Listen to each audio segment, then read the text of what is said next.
Bueno, en esta mesa que acaba de terminar, no, lo habréis notado, no ha habido tiempo para poder trasladar el turno de palabra al auditorio por cuestiones de tiempo. Y bueno, antes de dar paso al diálogo que va a conducir Cristina Monge con Unai Sordo y Nicolás Artorius y que tienen que todavía prepararse, bueno, si os parece, voy a recoger el guante de Olga porque, bueno, en mi calidad de periodista asumo esa crítica constructiva que hace de que muchas veces la inmediatez de llamar ya, incluso antes de que surja esa... De que se publique los informes, las encuestas cualitativas y quizás por lo que se comentaba ayer en la mesa de comunicación, esa obsesión por el titular, por la inmediatez, por subirlo a redes cuanto antes, pues nos lleva muchas veces a ser un poco pesados y un poco empáticos con la necesidad de reflexionar y de dar un análisis sólido y ajustado a la realidad. Y bueno, yo, si os parece, mientras los compañeros se preparan, a mí me parece interesante recuperar un poco los datos más destacados de la mesa que acaba de terminar, esos retos por delante que plantean, como trabajar en pedagogía, sobre todo lo que decía Begoña, de dejar claro que el pagar impuestos es necesario para sostener unos servicios públicos que disfrutamos y que aprovechamos y que usamos desde el principio de nuestra vida. Esas contradicciones también, como que falten tantas viviendas según el Banco de España y aún así haya tantas deshabitadas y cada vez las viviendas de alquiler vacacional, que por suerte los ayuntamientos regulan en mayor medida, sigan copando también parte de nuestros espacios en las ciudades, cuando todavía quedan tantas viviendas deshabitadas y tanta gente sin poder acceder. Importante también, interesante, yo ya lo había escuchado, como todos y todas en otros foros, esa intención espuria de la derecha de querer enfrentar generaciones, de decir a los jóvenes que a lo mejor el acceso a la vivienda, a un trabajo digno, es consecuencia en parte de la necesidad de pagar unas pensiones que también han de ser justas y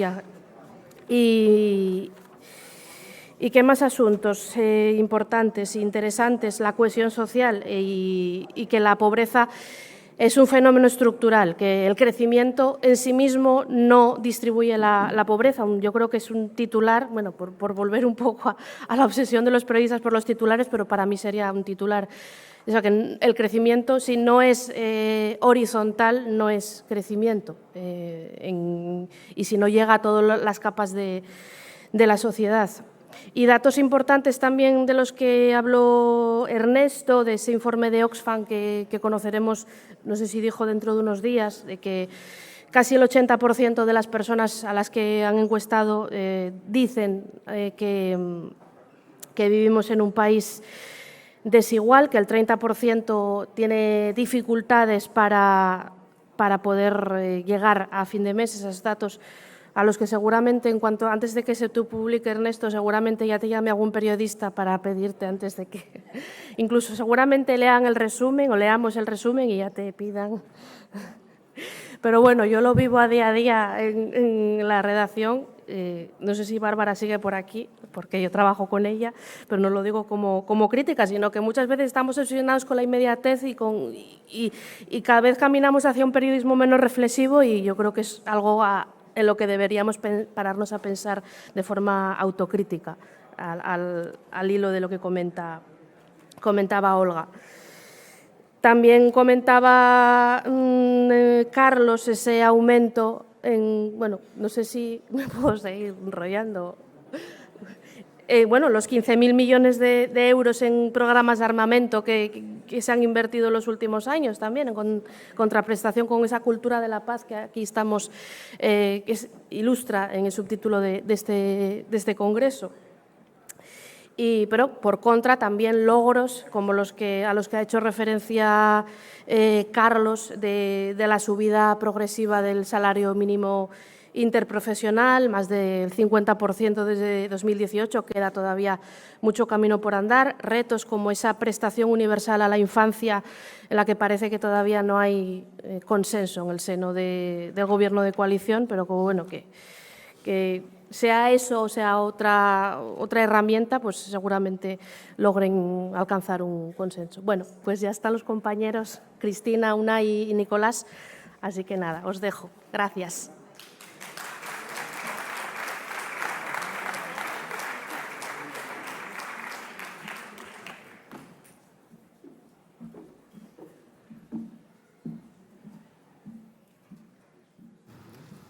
Tú ahí. Tú en medio. Muchísimas gracias, Elia. Muy buenos días a todas y a todos.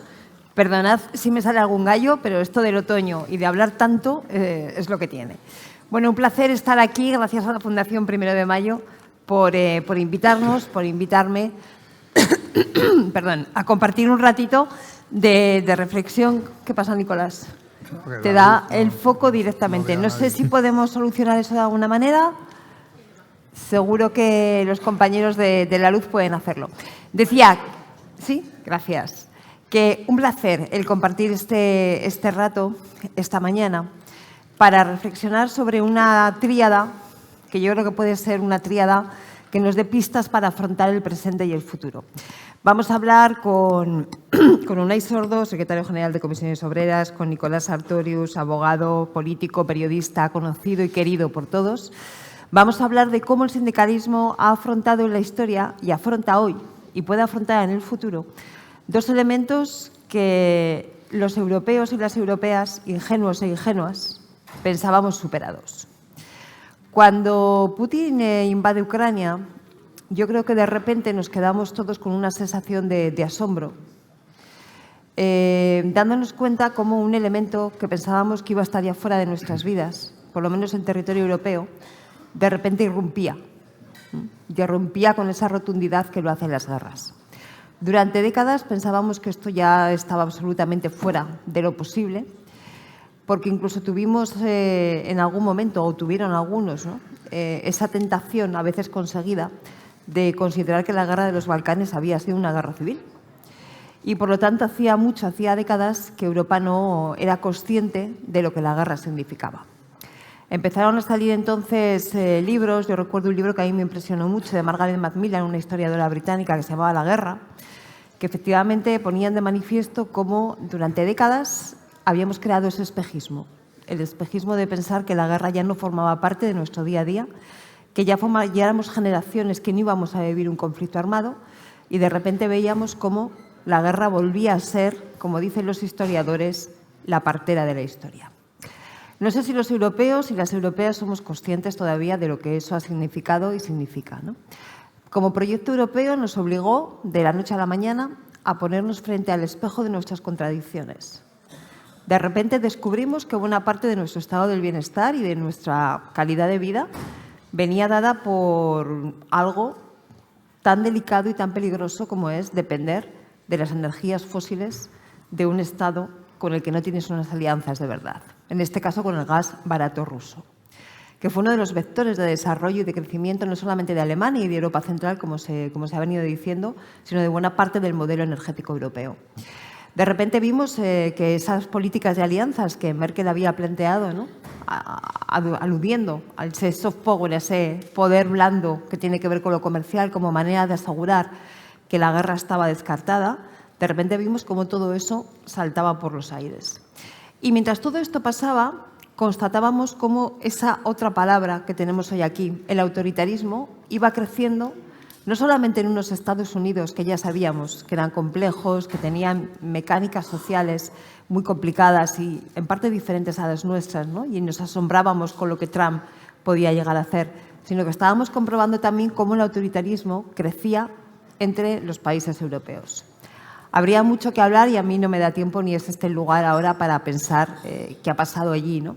Simplemente una reflexión. En la mesa anterior se hacía alusión al 15M y a todo aquel momento que supuso el después de la crisis del 2008, la gestión austericida de la crisis del 2008. Y creo que en algún momento los europeos, las europeas, tendremos que hacer un balance de qué supuso ese austericidio. ¿Cuánto nos costó? Porque ese balance creo que al menos de forma colectiva todavía no lo tenemos hecho. Nos costó dinero en forma de una recuperación económica muy tardía. Nos costó modelo de desarrollo estratégico. Aún no nos hemos recuperado de aquello. Todavía no hemos conseguido cambiar los modelos que cayeron. Y nos costó, entre otras cosas, el crecimiento del autoritarismo y de la ultraderecha en muchos de los países europeos donde pensábamos que jamás los íbamos a volver a ver allí. Habría que hilar mucho más fino, pero como introducción para situarnos yo creo que lo podemos dejar aquí, ¿no? En todo este contexto, ¿cuál es el papel del sindicalismo? Nos preguntamos ahora. Y para intentar entender cuál es el papel del sindicalismo hoy y cuál puede ser el papel del sindicalismo en el futuro, hemos convenido que conviene echar una mirada, aunque sea breve, pero una pequeña mirada a la historia. Así que le hemos pedido a Nicolás Artorius que nos haga un primer planteamiento a forma de síntesis de cómo ha abordado el sindicalismo, por lo menos en Europa, los grandes desafíos, las dos grandes guerras que le tocó vivir en el siglo XX. En esa historia vamos a encontrar, como en la buena historia siempre, muchas de las claves que nos ayuden a entender en qué momento estamos y qué puede hacer el sindicalismo ante esto.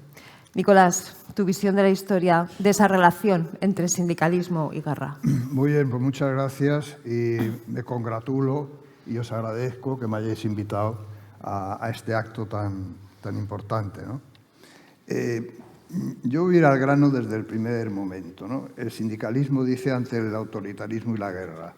En el fondo, el autoritarismo y la guerra son primos hermanos, por no decir prácticamente hermanos. El autoritarismo conduce a guerras y las guerras conducen a autoritarismos. Pero el fondo de la cuestión, en mi opinión, es que esto siempre sucede más cuando el capitalismo realmente existente, no el capitalismo en abstracto, sino el que existe ahora, está en crisis. Las crisis del capitalismo son peligrosísimas. Lo han sido en la historia. Y por lo tanto, cuando el capitalismo entra en una crisis debido a múltiples factores, entre otros pues una revolución digital que lo transforma todo, etcétera, hay peligro, hay riesgos de que los regímenes autoritarios y las guerras se produzcan. Por ejemplo, para decir cómo fue el papel del sindicalismo en las guerras anteriores, porque me pide Cristina un poco que haga una visión un poco de la historia, yo empezaría con la Primera Guerra Mundial, ¿no? La Primera Guerra Mundial fue decisiva, entre otras cosas, porque antes de la guerra, cuando se veía que iba a llegar a la guerra, los sindicatos, los partidos de izquierda hicieron grandes congresos, enormes congresos, en Stuttgart, en Ámsterdam, en París, en muchos sitios, diciendo, si hay guerra, declararemos la huelga general y paralizaremos los países y, por lo tanto, no se podrá combatir. Bueno, llegó la guerra y no hubo huelga general, sino que el 4 de agosto de 1914, el Parlamento alemán, la socialdemocracia alemana, votó los créditos de guerra que le pedía el Kaiser para entrar en la guerra. Y lo mismo ocurrió en Francia, con lo cual hubo unas minorías que se opusieron a ese planteamiento de la guerra. ¿Cómo acabaron esas minorías? O sea, acabaron fusilados. Es decir, Rosa Luxemburgo, Karl Liebknecht, Jean Jaurès, que fueron socialistas también, que se opusieron a esa barbaridad que fue la Primera Guerra Mundial, que fue una masacre absoluta, pues al final resulta que se produjo la masacre absoluta.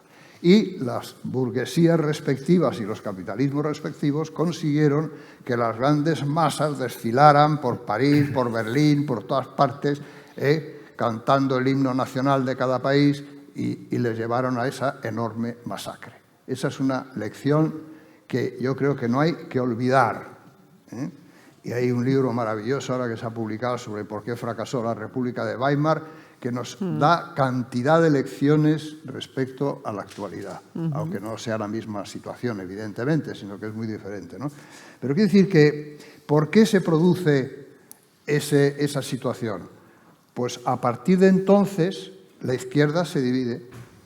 la izquierda hay una ruptura completa y de ahí surgen una línea que ha subsistido y que existe todavía, que es el socialismo, la socialdemocracia, y por otro lado surgió la Tercera Internacional con los partidos comunistas, que fueron los que han protagonizado todo el devenir de la izquierda, etcétera, en Europa y en el mundo hasta hace poco. Por lo tanto, ahí viene la primera ruptura. Y esa ruptura significó también una división que tenemos que tener cuidado ahora, por un ejemplo que voy a dar, y es que cuando Hitler sube al poder, entre otras cosas, sube porque la izquierda se divide, porque la izquierda choca. Es decir, los comunistas llamaban a los socialistas socialtraidores, socialfascistas, y los otros les llamaban dictatoriales y no sé cuántas cosas peores, y por lo tanto Hitler ahí se coló y ganó unas elecciones y llegó al poder. Bien, yo ahora, por ejemplo, cuando oigo decir a algunos, pocos, pero bueno, hay algunos he oído por ahí, no sé, no quiero decir a quién se lo he oído, pero lo he oído, que este gobierno, esta izquierda que gobierna, es el partido de la guerra, pues hombre, me preocupa bastante, porque claro, es lo mismo que entonces se decía. No es el partido, hombre, es que no es el partido de la guerra, por favor. Porque si unos empezamos a decir que una parte de izquierda es partido de la guerra y el otro decir que los otros son unos locos, pues entonces no vamos a ningún lado. Es decir, la primera lección de la historia de esto es que la división es nefasta para la izquierda. Nefasta. Y por lo tanto yo, toda mi vida política, me he dedicado a ver si podíamos unir cada vez más a la izquierda, pero en fin. No lo hemos conseguido, ¿no? Algunos están aquí que han seguido todo eso. Pero es que eso ha sido así. Y luego, en cambio, cuando llegó la Segunda Guerra Mundial, que es el otro ejemplo que quería tocar, cuando llegó la Segunda Guerra Mundial pasó lo contrario. Es decir, al enfrentarse la Unión Soviética aliada con Estados Unidos y con Gran Bretaña a Hitler y a Mussolini y a Japón, etcétera, en fin, lo que fue la Segunda Guerra Mundial, claro, todas las fuerzas de izquierda pues se unieron para luchar contra los nazifascistas. Ese fue un momento de unidad. Y eso tuvo un resultado magnífico, que yo en un último libro que he escrito empiezo el libro así, diciendo esa frase. La Segunda Guerra Mundial la ganaron los trabajadores. Y es que es así. Entonces, ¿por qué? Porque se habían unido, porque lucharon juntos. Los que tenían, por supuesto, los sindicatos ingleses, los sindicatos americanos, los sindicatos soviéticos, no solo lucharon en el frente como trabajadores sindicalistas que iban al frente, sino en las fábricas, etcétera, que las mujeres muchas les sustituyeron en las fábricas porque los hombres iban al frente, pues producían como locos porque había que ganar la guerra, ¿no? Porque era una guerra justa, era una guerra para enfrentarse a nada menos que a Hitler y al fascismo y al nazismo, ¿no? Y en los países donde estaban ocupados por Hitler, que era toda Europa menos Gran Bretaña, la Unión Soviética, etcétera, todo lo demás estaba en sus manos prácticamente, pues en la resistencia lucharon los sindicalistas. Yo tengo grandes amigos, algunos ya murieron, que lucharon la resistencia en Italia, que lucharon la resistencia en Francia, que eran líderes sindicales, ¿no? Como fue Lama o como fue muchos que he conocido, ¿no? Entonces, ahí hubo un momento de unidad, y esa unidad, ¿qué produjo? Pues produjo el salto civilizatorio más grande que se ha producido, que es el estado de bienestar. El estado de bienestar es producto de la lucha en esa guerra y lo que vino después, la potencia enorme que tenían los partidos de izquierda, los sindicatos de clase. Yo tengo las cifras de cuántos afiliados había a los partidos y a los sindicatos en los años 46, 47, 50 y tantos, los famosos 30 gloriosos, en donde eran millones los que estaban afiliados a los sindicatos y a los partidos de izquierda. Porque si no tienes fuerza, no ganas y no avanzas. Segunda lección. O eres fuerte o te machacan. Más o menos, ¿no? Tal cual. Tal cual, efectivamente. Igual que ahora. Es decir, que esa es una lección. La Segunda Guerra Mundial fue importantísima, ya digo, ahí los sindicatos jugaron un papel decisivo. Es que después de la guerra, las trade unions en Gran Bretaña, la CGT en Francia, la CGIL en Italia, en fin, todos, bueno, es que eran potentísimas, tenían millones de afiliados. Y los partidos comunistas en Europa tenían una gran potencia. El Partido Comunista Italiano estuvo a punto de conseguir el poder. Bueno, ganó las elecciones, por supuesto, en un momento determinado. Es decir, esa es la lección de la historia. Es decir, tienes que tener fuerza. Y luego el tercer ejemplo, que es un poco menos brillante, es el tema de las guerras coloniales. Yo hablo mucho del colonialismo y las guerras coloniales, cosa que se habla muy poco, se debía hablar más, porque explica muchísimas cosas. Ya sabéis, el colonialismo, Gran Bretaña, Francia, Holanda, todos han tenido colonias y el mundo estaba repartido por unos cuantos países europeos, ¿no? Y hubo un momento, a partir de la Segunda Guerra Mundial, que hubo grandes movimientos de liberación colonial. Algunas guerras terribles, como fue la guerra de Vietnam, o la de Argelia, o la de toda Indochina. Bueno, ha habido guerras en casi todas las colonias para liberarse del poder colonial, ¿no?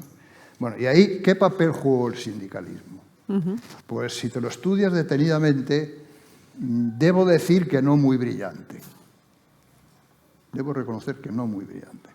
Es decir, no hubo grandes movilizaciones en los países europeos, en los países coloniales, en contra de ese colonialismo y de esas guerras coloniales.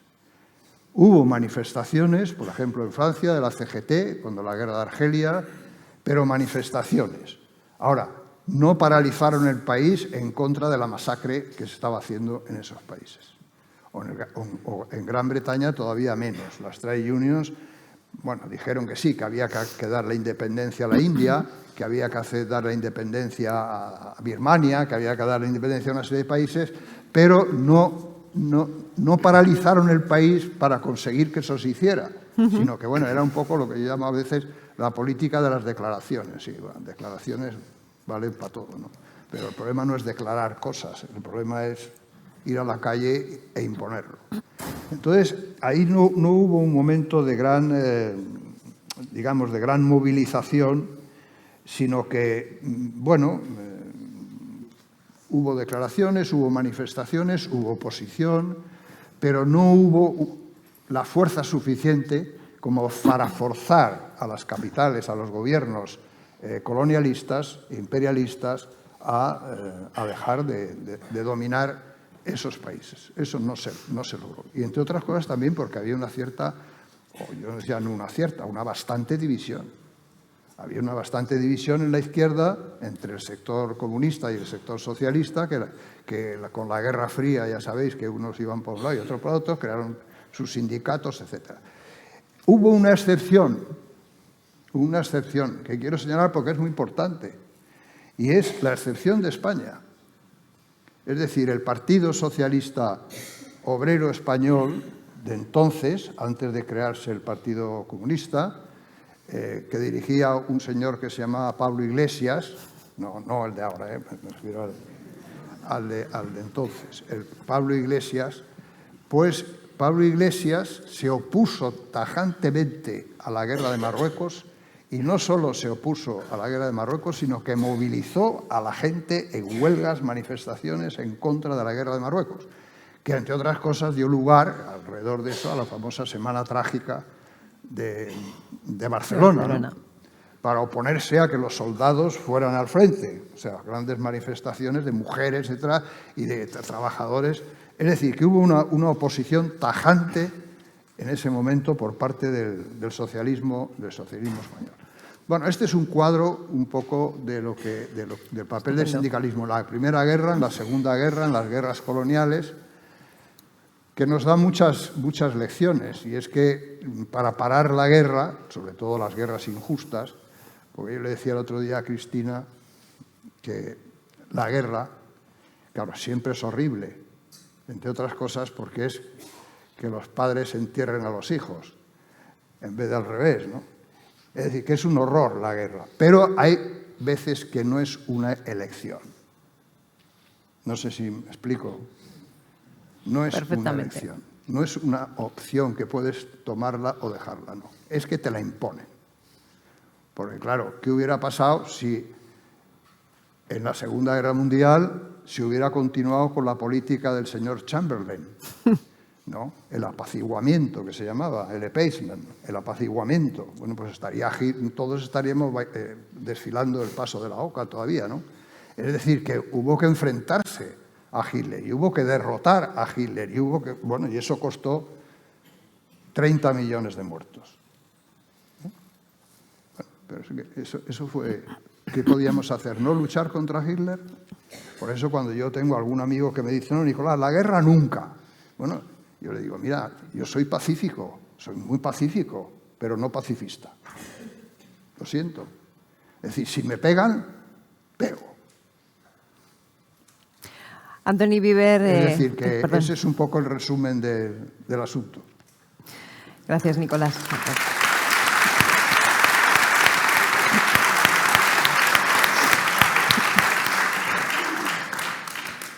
Anthony Beevor, que es uno de los historiadores que más tiempo y trabajo ha dedicado a estudiar la Segunda Guerra Mundial, tiene uno de sus libros que se llama La guerra que había que ganar, ¿no?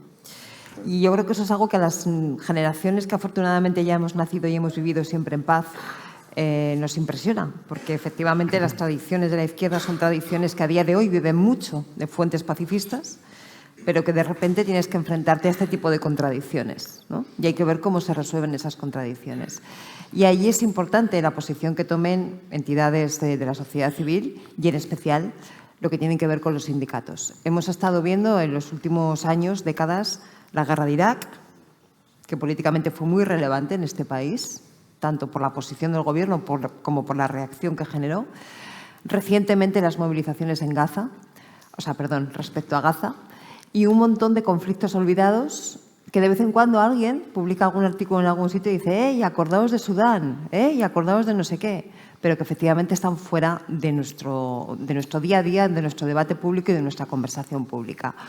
Unai, desde el sindicalismo de hoy, ¿cómo se afrontan este tipo de situaciones y también contradicciones como la que Nicolás acaba de poner encima de la mesa?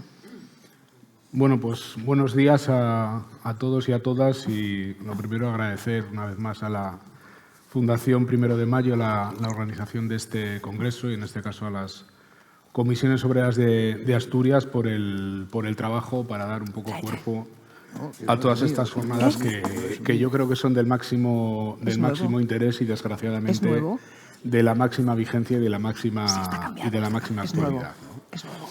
Yo lo primero quería hacer una pequeña introducción, porque no han pasado muchas décadas desde que un tal Francis Fukuyama habló del fin de la historia, después de la caída del bloque del Este, de los países del entorno de la Unión Soviética, de la aparente victoria por goleada, por utilizar términos futbolísticos del neoliberalismo. Se venía a articular una teoría según la cual los grandes conflictos geopolíticos, geoestratégicos, de clase y de otro tipo, iban a ser soslayados, iban a ser superados por un sistema que era incontestable, incontestable, ¿no?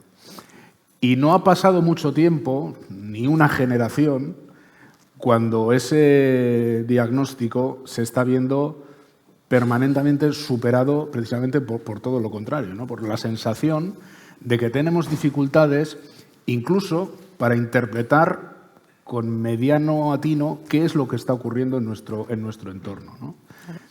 Y yo quiero situar la referencia al sindicalismo, al autoritarismo y a la guerra desde este presupuesto, ¿no? Es decir, estamos en un momento en el que confluyen al menos, diría, 3 ríos de mucho caudal y que explican un poco el despiste generalizado que puede haber y lo difícil de prever algunas de las reacciones sociales, y de ahí termino un poco a las reacciones ante las guerras en las últimas 2 décadas y pico, ¿no? Hablo de 3 ríos de mucho caudal. El primero son transformaciones muy relevantes en la forma de producir y en la forma de vivir. La transformación digital, que es la transformación de la forma de comunicarnos también, no me voy a extender en ese terreno. Un tema que en términos geoestratégicos es súper importante, y lo ha apuntado Cristina, la transformación paulatina de los modelos energéticos, es decir, que las sociedades sobre todo avanzadas, por llamarlo de alguna manera respetuosa con todo el mundo, para entenderme, Sí, sí. vayamos paulatinamente saltando de un sistema energético totalmente basado en combustibles fósiles a uno que poco a poco se va anclando en combustibles, o sea, en energías renovables, en una forma de producir. Es un tema que en términos geoestratégicos es súper disruptivo, como se dice ahora. No es ninguna casualidad que prácticamente todos los conflictos bélicos en las últimas décadas se den en los entornos de donde se extraen esos combustibles fósiles. No es casualidad que nadie sepa cómo se llama el presidente de Portugal y si el de Venezuela, ¿no? Es muy obvio que esto que estoy diciendo. Es decir, unas transformaciones de mucho calado en la forma de organizar la sociedad, de comunicar, de relacionar. El primer río de muchísimo caudal. Segundo, lejos de haber desaparecido los choques interbloques, estamos asistiendo a la pugna por la hegemonía del mundo que viene entre Estados Unidos y China y su zona de influencia, algo que parecía también que había desaparecido una vez que caen abajo los sistemas vinculados a la Unión Soviética. Esto creo que también tiene una trascendencia enorme. Mucho de lo que está ocurriendo ahora tiene que ver con esa pugna.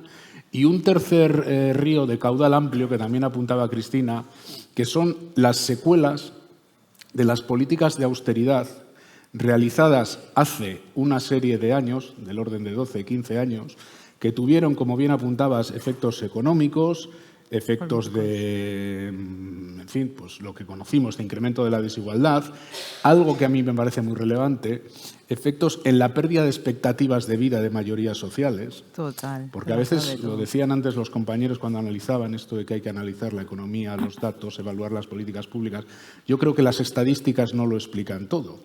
Vivimos en un país con más empleo que nunca, con unas condiciones que, salvo el tema de la vivienda y algunas cosas más, en fin, en términos históricos, lo que ha pasado en España de política contra la crisis entre el 20 y ahora y otras salidas de la crisis no tiene absolutamente nada que ver. Los resultados son no solo más cohesionadores, sino más eficaces en términos de crecimiento económico, pero a veces eso no lo explica todo, porque creo que la gestión de las expectativas en sociedades complejas, la pérdida de expectativas vitales sobre lo que yo pensaba de mi vida y lo que intuyo que la vida va a ser, creo que a efectos sociológicos tienen muchísima importancia, ¿no? Y entre todas las consecuencias de esa crisis financiera y las políticas de austeridad, hay una que es muy evidente, y es la pérdida fuerte de legitimidades de los espacios de intermediación democrática. Totalmente. ¿No? Que creo que es algo también de lo que en los últimos años... Claro, yo creo que estos tres ríos de amplio caudal han configurado un mundo que de repente parece que se agrieta, parece que se quiebra, ¿no? Y como se apuntaba, en esa disputa geoestratégica vuelve a aparecer la opción de la guerra en esa disputa por la posición ante sectores estratégicos, tanto energéticos como todo lo que tiene que ver con la digitalización, con el conocimiento, con la utilización de los datos y con los flujos de comunicación, dos focos de conflicto de primer orden, la guerra en Europa y la guerra en los espacios donde siempre ha habido conflicto desde hace unas cuantas décadas, ¿no? Y aparece algo que yo lo ligo a las tres cosas, pero lo ligo también particularmente al deterioro de las legitimidades de las instancias de mediación institucionales, partidos, medios de comunicación, sindicatos, que es la posibilidad cierta, ya no distópica, de que los sistemas de democracias liberales que hemos conocido en los últimos 80 años puedan cuestionarse radicalmente sin que pase nada. Hoy en día, según algún estudio, del orden del 70% de la población del mundo vive ya en regímenes que podemos calificar de autocráticos. Creo que no falta mucho, si no hemos pasado ya ese Rubicón, de que la primera potencia mundial del mundo se pueda conseguir, mundial del mundo, muy bien dicho, la primera potencia económica y militar, sobre todo del mundo, empiece a poder denominarse, sin exagerar, sin hiperbolizar, como un régimen autocrático. Y creo que la legislatura de Trump no va a dejar en ese sentido piedra sobre piedra, ¿no?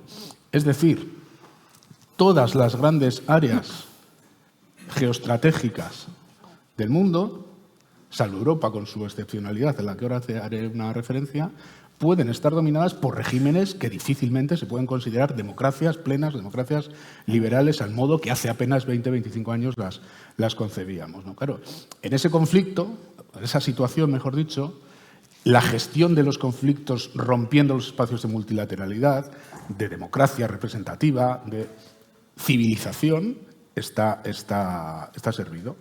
Está servido. Y ahí tenemos un poco la excepción europea, que sigue manteniendo con un montón de riesgos internos y de amenazas internas estados que podemos considerar democracias liberales, pero cuya construcción como Unión Europea no podemos calificar de autocrática, pero sí podemos calificar de francamente ineficaz por déficit de construcción política para hacer frente a los retos de autonomía estratégica y otros que tenemos como sociedades, ¿no?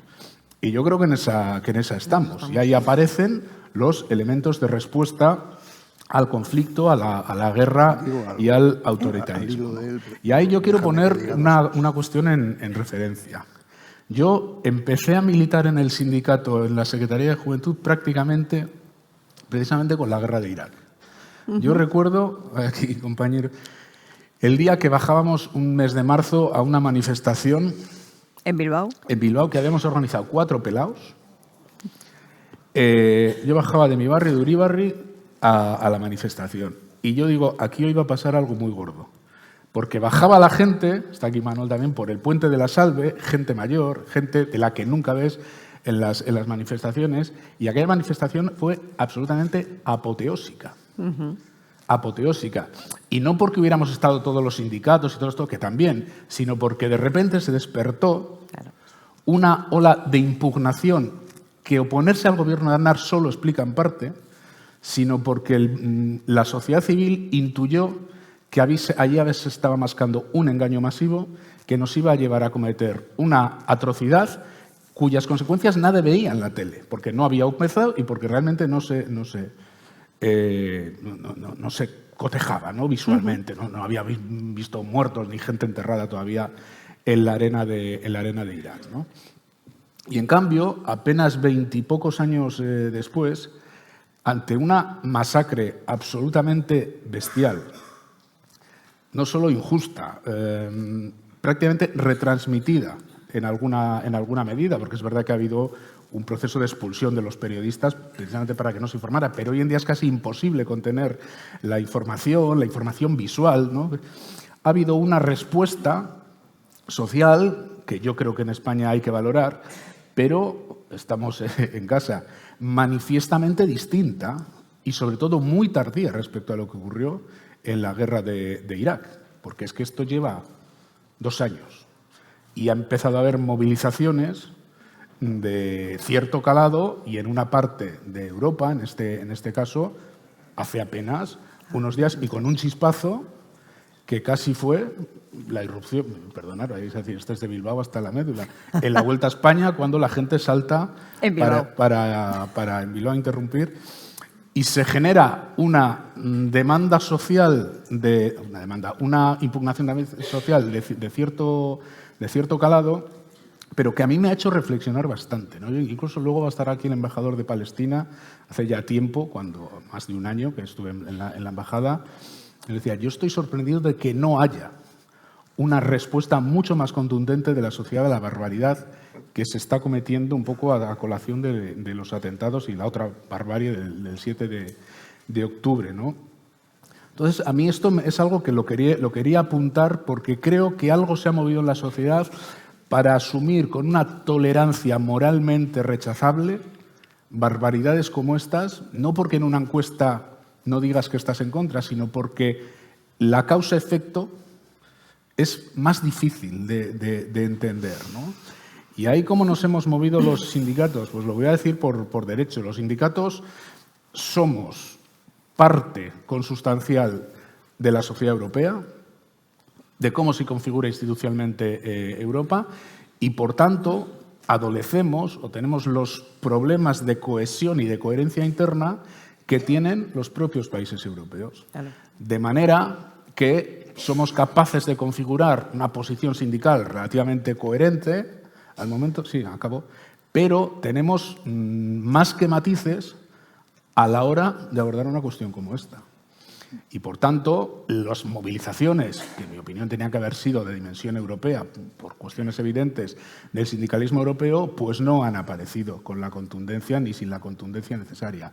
A partir de ahí, el sindicalismo español, habitualmente este tipo de planteamientos, ha buscado siempre la confluencia con espacios sociales, con plataformas sociales, porque yo creo que apelan mejor al imaginario colectivo pacifista de la sociedad española que buscar una respuesta estrictamente corporativa en términos sindicales, ¿no? Y nosotros nos sentimos parte, de alguna manera, de esa respuesta que ha dado la sociedad española, ¿no? Pero a mí me generan muchísimas reflexiones contradictorias lo que estamos viviendo, y me da algunas pautas de cómo la sociedad, en cierto modo, se está cambiando los niveles de tolerancia ante la barbarie, y luego lo diré, no sé si aquí o cuando clausure, yo creo que hace falta una cierta resurrección moral, ¿no?, para hacer frente a este riesgo que es real de incremento de los conflictos bélicos, del autoritarismo y de riesgo real, que yo creo que la gente no lo acaba de asumir, de que haya un deterioro democrático de las democracias como no hemos vivido en unas cuantas décadas, ¿no? Muy bien.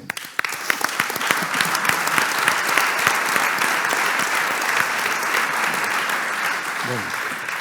Creo que algo sabemos de lo que puede estar pasando que ayude a entender mejor eso. Pero antes, Nicolás, me habías pedido la palabra. Sí, no, es que quería, después de escuchar la intervención de Unai, que se ha referido varias veces al tema de Europa, decir un par de cosas sobre el tema de Europa, porque yo creo que ahí está la clave, por lo menos la nuestra, ¿no?, en el tema de las guerras y del autoritarismo, sí, ¿no?, porque es nuestro espacio de la lucha de clases, es el espacio actual, no solo el nuestro, el nacional, el europeo, ¿no?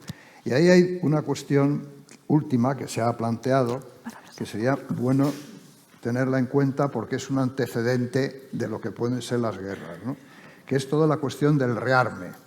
Ya habéis oído que el rearme, salió la señora von der Leyen diciendo que había que gastar miles de millones en el rearme de Europa, etcétera, y ahora está todo el tema de Trump, que nos dice que hay que gastar el 5% del PIB, que es una cantidad descomunal, y ahí ha habido una posición muy correcta, yo creo, del Gobierno de España, diciendo, no, yo no voy a gastar el 5%, yo voy a gastar el 2%, pero no voy a llegar al 5%, y eso todavía el otro está amenazándole, diciendo que le va a poner aranceles, que le va a hacer la vida imposible porque tiene que gastar el 5%. Tal. Es decir, hay esa batalla del rearme. Y sobre eso yo creo que hay que intentar tener posiciones claras. Es decir, el rearme tal como está planteándose por parte de Estados Unidos y de las autoridades actuales europeas, en mi opinión, es inaceptable. ¿Por qué es inaceptable? Porque no están planteando un rearme de la Unión Europea. El peligro que están planteando es un rearme nacional. Es un rearme de Alemania. Es un rearme de Francia, de España, pero como naciones separadas, no el rearme de la Unión Europea. Y claro, yo eso me opongo rotundamente. Es decir, el que Alemania otra vez se rearme con 1 billón de euros que va a gastarse, 500.000 millones para rearme y otros 500.000 millones para infraestructuras, etcétera, me pone los pelos de punta. Porque a mí no me garantiza nadie que un día en Alemania gane la Alternativa por Alemania, que son medio nazis. Entonces, claro, es decir, es que se está jugando con conceptos muy peligrosos. Yo estoy de acuerdo en que la Unión Europea como tal tiene que tener más capacidades de defensa, más capacidades que las que tiene ahora. ¿Por qué? Porque yo siempre he sido, muy contrario de sostener una cosa y su contraria. O sea, si yo creo que la estrategia de Europa tiene que ser la autonomía estratégica y que ese es el objetivo estratégico de Europa, no depender de Estados Unidos ni depender de ninguna potencia, si no quieres depender de Estados Unidos, tienes que ser fuerte, porque si no dependes. Digas lo que digas y te pongas como te pongas. Entonces, el problema es que Europa tiene que tener una capacidad defensiva suficientemente disuasoria, para no ser amenazada y que tengas que claudicar, como está sucediendo últimamente en esos encuentros de Trump con estos dirigentes europeos que son de grima A mí me dan grima cuando les veo ahí a todos ahí como si fueran alumnos y el otro diciendo, tú eres muy guapa, oye, tú no llegas al PIB, tú no sé qué, tú lo estás haciendo muy bien. Joder, pero si es que es un cachondeo. Pero son dirigentes, jefes de Estado y de Gobierno y les trata como si fueran, no sé, sus alumnos ahí, ¿no? Entonces, si no quieres llegar a esa situación, yo estoy de acuerdo en que tienes que ser fuerte y para eso tienes que gastar en armas, lo que sea necesario. Hay quien dice, no, pero si ya gastamos mucho, si sumas todos los presupuestos de todos los países europeos, pero es que eso no funciona así. No funciona así, lo siento. El que diga eso es que es bastante ignaro. Es decir, no es un problema de sumar los presupuestos de los países. Yo he estado 12 años discutiendo los presupuestos de defensa, he estado en la Comisión de Defensa del Congreso, he estado en la de Secretos Oficiales y no funcionan las cosas así. No es un problema de sumar, es que tienes que tener determinadas capacidades. Claro. Y Europa en este momento no las tiene. Es decir, Israel, decía el otro día Borrell con toda razón, Israel puede poner en el aire más aviones de combate en un día que todos los países de Europa juntos. Bueno, pues así, ¿cómo vas? Entonces, el problema no es decir, vamos a sumar los presupuestos, no, es que los presupuestos de cada país, bueno, hay un gasto ahí absurdo e inútil, porque claro, cada uno es un pequeño ejército que no sirve para nada, pero lo que hay que hacer es un auténtico ejército, fuerzas armadas europeas, pero para eso hay que cubrir, como decía aquel, algunos trámites. Hay que cumplir algunos trámites y hay que unirse mucho más políticamente, hay que crear una Unión Europea realmente integrada políticamente y bueno, y eso pues evidentemente exige trámites. Pero si no, estamos muy mal. Y luego en el tema de los sindicatos, termino rapidísimamente, yo tengo la opinión, como dice Unai, yo vengo preocupado con eso desde hace mucho, que en Europa o tenemos sindicatos, la Confederación Europea de Sindicatos, con capacidad operativa quiero decir capaz de hacer una huelga general y parar Europa, o no jugamos el partido en el estadio donde se está jugando. Yo lo siento, pero a mí me parece que estamos francamente atrasados. Yo sé las enormes dificultades que hay para poner de acuerdo a los nórdicos con los del sur, con los del antiguo del este, etcétera, muy difícil. Unai lo conoce mucho mejor que yo lo he hablado alguna vez con Tojo, cuando era presidente de la CES, y me decía, mira, Nicolás, es que ir a esas reuniones es ir a sufrir, porque es que no hay manera de ponerse de acuerdo. Bueno, pues a lo mejor habrá que hacer un S5 o un S7, como hacen ellos, que hacen un G5, un G no sé qué, un G tal.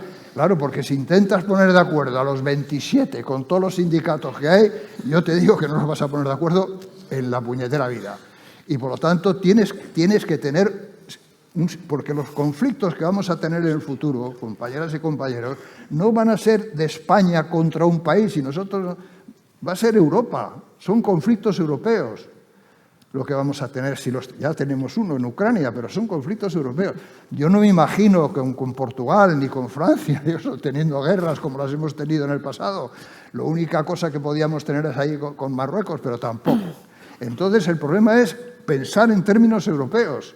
Esa es mi reflexión. Muchísimas gracias, Nicolás. Claudia.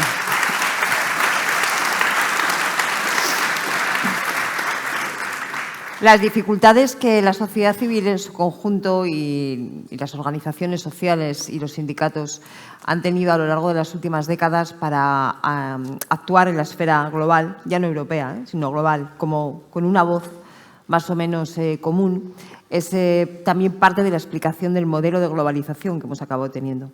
Efectivamente, ha sido una globalización de carácter neoliberal, cuyas consecuencias hemos visto ya, y que parte de eso tiene mucho que ver con que es muy difícil jugar en ese estadio, es muy difícil jugar en ese campo desde fuerzas sociales, desde fuerzas sindicales. Así todo, creo que los esfuerzos que se han hecho son importantes, ¿no? Hay que ponerlos encima de la mesa, pero efectivamente hay una dificultad manifiesta. Cuando empezó a filtrarse a los medios la posición de la Unión Europea con el tema del rearme, empezó a cundir un mantra, que era un poco el título, ¿no?, de ese documento, que era que Europa tenía que rearmarse más, mejor y juntos. A mí se me ocurrió escribir un artículo en Infolibre que dije, vamos a hacerlo al revés. En vez de más, mejor y juntos, vamos a hacerlo primero juntos, ¿no? Y vamos a poner encima de la mesa no el 2, el 3, el 5 o el 20% del PIB, sino qué hace falta. Partiendo de un concepto, además, de defensa que va mucho más allá de lo militar y del armamento. Y partiendo de un concepto de seguridad que va mucho más allá que el de defensa. La principal amenaza convertida en tragedia a la seguridad que hemos tenido en España en los últimos años se llama cambio climático, que debajo de una dana que se ha llevado 228 muertos. Y eso es un problema que tenemos de seguridad.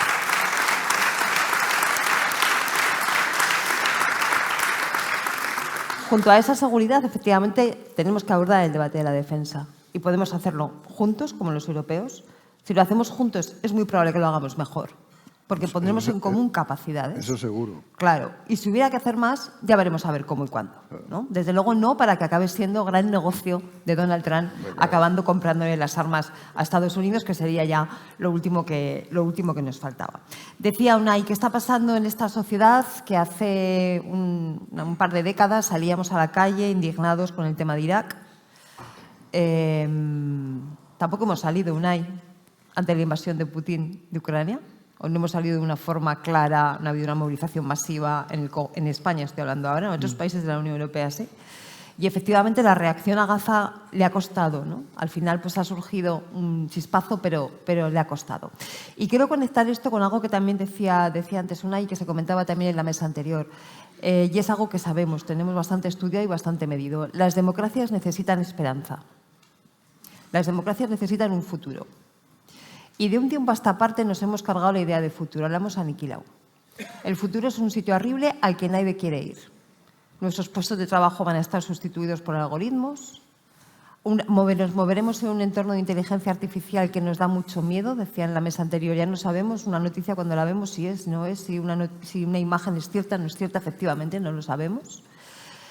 La crisis climática amenaza cada día más de una forma más clara todo esto. Se nos empiezan a dar movimientos de personas en el mundo en una dimensión muy importante que nos desafían como sociedades. Entonces, el futuro es un sitio horrible al que nadie quiere llegar. Y sin ese futuro no hay esperanza. Y si no hay esperanza, la democracia está herida de muerte.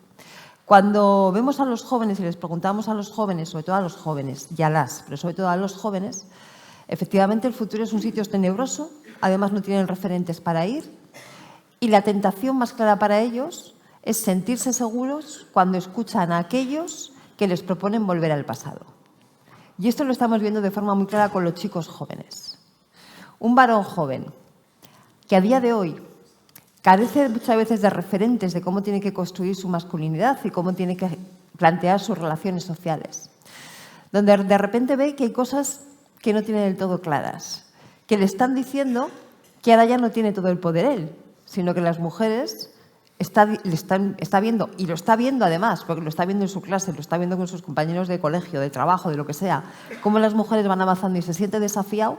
Ese chico en estos momentos se siente inseguro, con miedo y en algunos casos consciente de que está perdiendo su estatus.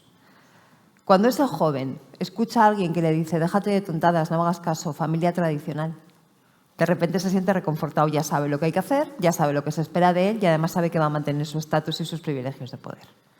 Por ahí se están colando las ideologías autoritarias. Y se están colando por ahí, por una cosa que comentaba antes Unai también, y es la enorme crisis en estos momentos de nuestras sociedades democráticas. No es una crisis de eficacia, no es una crisis como otras que se han vivido en las democracias a lo largo de la historia. Es una crisis de desconfianza. Y las democracias se basan en las confianzas. Entonces, hemos dejado de confiar absolutamente en todo.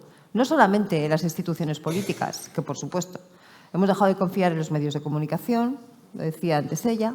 Hemos dejado de confiar en los órganos de intermediación, como los sindicatos, el mundo del conocimiento.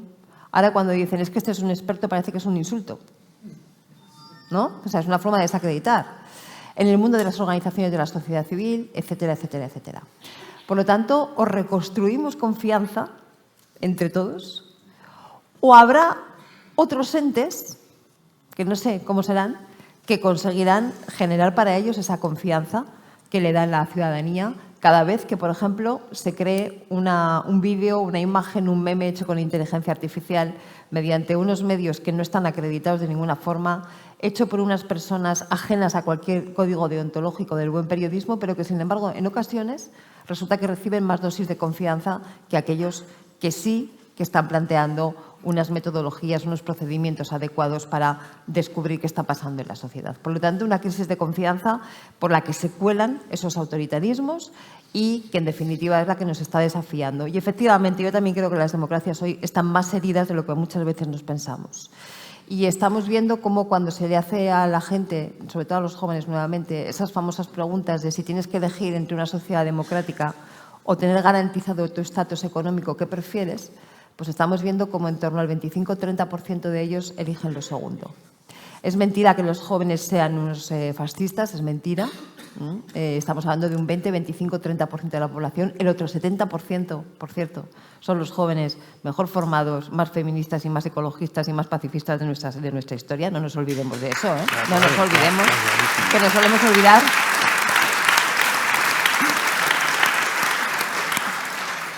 Es que es verdad, nos olvidamos y me parece que es muy injusto. Pero es cierto que hay un número creciente, 20 hace un tiempo, 25 últimamente, he visto yo hace poco alguna encuesta de 30, bueno, ya veremos a ver qué pasa, ¿no?, donde ese viraje se empieza a sentir.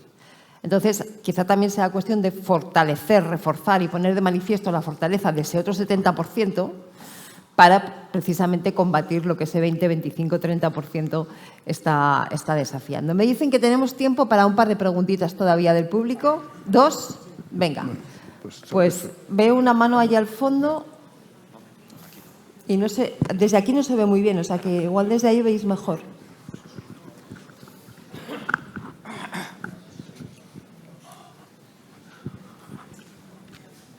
Bueno, encantado de estar aquí y muchas gracias por la charla.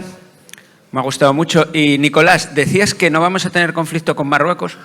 A mí me sorprende mucho, sin querer quitarle importancia al de Palestina, lo poco que se está reaccionando con Marruecos, ¿no? Porque es un país que ha tenido unos disturbios sociales que han reprimido salvajemente, la policía disparando a su propia población, que tienen a los saharauis en tiendas de campaña en Argelia y que tenemos ahí un mandato de la ONU que no estamos cumpliendo, que están reprimiendo salvajemente a los rifeños, y los rifeños tienen un montón de activistas políticos dentro de la cárcel también, que están reprimiendo a los comunistas, que están haciendo dumping a nuestros agricultores, que están mandando a menores de edad contra nuestras fronteras para asaltar nuestras fronteras, que se sabe que espiaron no solamente a Pedro Sánchez, que se habla, sino también a Luis Planas, a Marlaska, a Margarita Robles, o sea, se dedicaron a meter software espías en los teléfonos de nuestros políticos, y que en el Parlamento Europeo lo que se ha llamado Qatar Gate, ahora sabemos que es Marruecos Gate, es decir, los que estaban sobornando a nuestros políticos eran los marroquíes, más que los cataríes que también estaban. Entonces, ¿qué más es necesario? O sea, reprima a su pueblo, asalta nuestras fronteras, chantajea, soborna a nuestros políticos. ¿Qué más es necesario para que se haga algo contra el tirano marroquí? Es que a mí me sorprende muchísimo cómo nos estamos solidarizando con los palestinos, que yo también me he solidarizado y que no le quito importancia, eso que quede claro, pero luego tenemos un tirano debajo de nuestras fronteras y se es increíblemente blando con él, y es un tirano y un asesino. Muchas gracias. No sé si hay alguna otra intervención, ya si cogemos las palabras y luego ya podéis comentar. ¿Podemos comentar? Sí, allá al fondo veo una mano más levantada. Si por favor podéis acercarle el micro. Decidnos vuestro nombre, porque yo desde aquí no veo casi nada. Marruecos.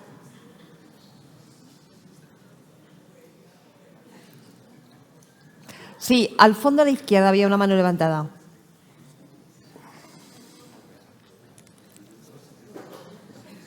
Yo no Creo que veo no. quién habla o no. ¿Llega el micro? ¿No llega? Ah, sí, perdón, que no veo. Al fondo a la izquierda. Es que no se ve nada. Una chica con una camiseta de tirantes negro. Ah, que no. Vale, lo ha retirado. Eso quiere decir que está todo claro. Vale. Perfecto. ¿Nadie más? ¿No os arrepentiréis luego? Sí, os arrepentiréis luego, pero ya lo sabéis. Entonces, Marruecos. Marruecos. Bueno, mira, es que no sé dónde está el que ha preguntado sobre Marruecos. Allá. Por ahí, vale. Mira, todo lo que, en mi opinión, todo lo que puedas decir en negativo de Marruecos lo comparto y podría añadir bastantes cosas más que no has mencionado.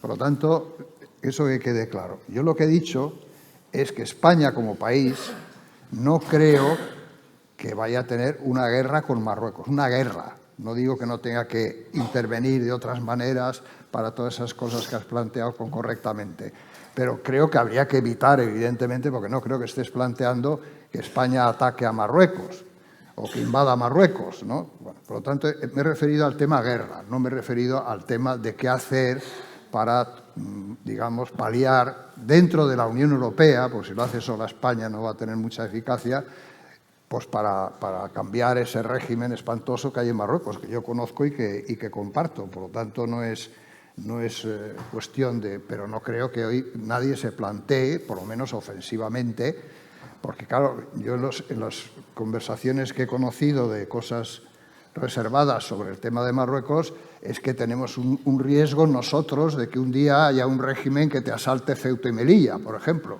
¿no? O las Canarias, y entonces a ver qué haces, ¿no? Bueno, o que eche a los chavales a nadar. Bueno, o que exacto. Para que entren claro, para que vía entren Ceuta. y te creen una... Es decir, que esas son cuestiones que el gobierno español las tiene perfectamente controladas y bien organizadas, y sabemos por dónde pueden venir los tiros. Pero aprovechando que ya no hay más preguntas, voy a hacer, pero no aproveches mucho porque ya vamos fuera de tú tiempo. Has hecho una que me gustaría decir, y luego una y que acabe, ¿no? Que haga la cosa. El problema de la confianza. Es muy importante, claro, dar confianza a la gente y que la gente tenga confianza. Yo solo conozco un sistema. ¿Cuál? Tener las ideas claras y luchar. Total. Pues así. ¿Por qué? Te voy a decir por qué. ¿Por qué? Te voy a decir por qué. Porque si tienes solo ideas claras, pero no luchas, y no luchas, o solo luchas, que es lo que más corriente, ¿no? A veces una época en que era lucha, pero sin ideas claras, es como si fueses un pollo sin cabeza. Totalmente. Y si en cambio es al revés, eres una cabeza sin pollo. Y hay que ser un pollo con cabeza.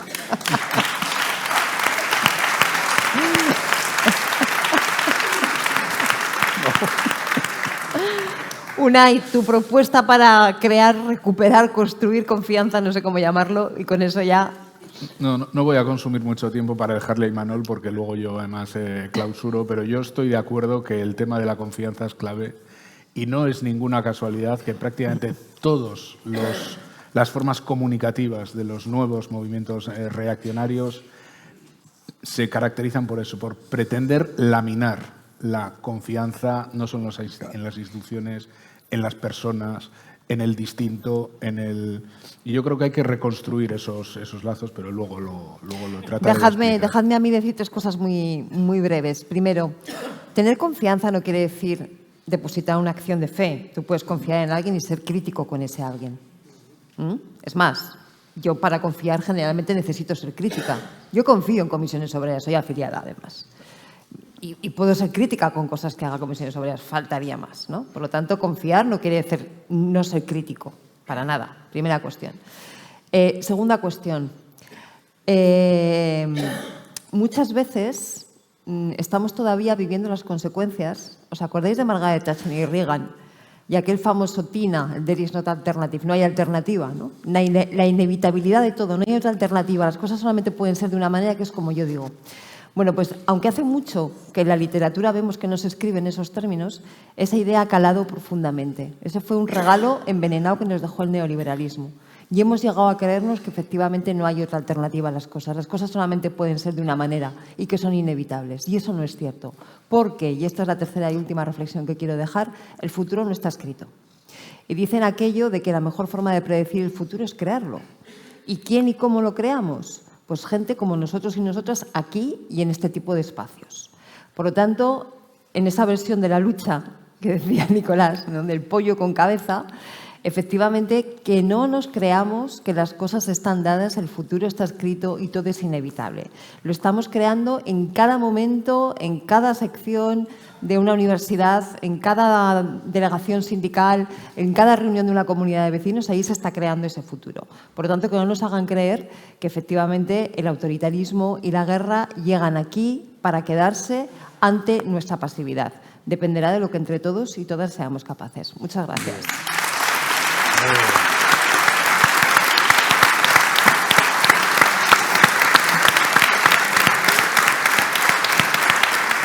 Ya. Pues ya. Ahí.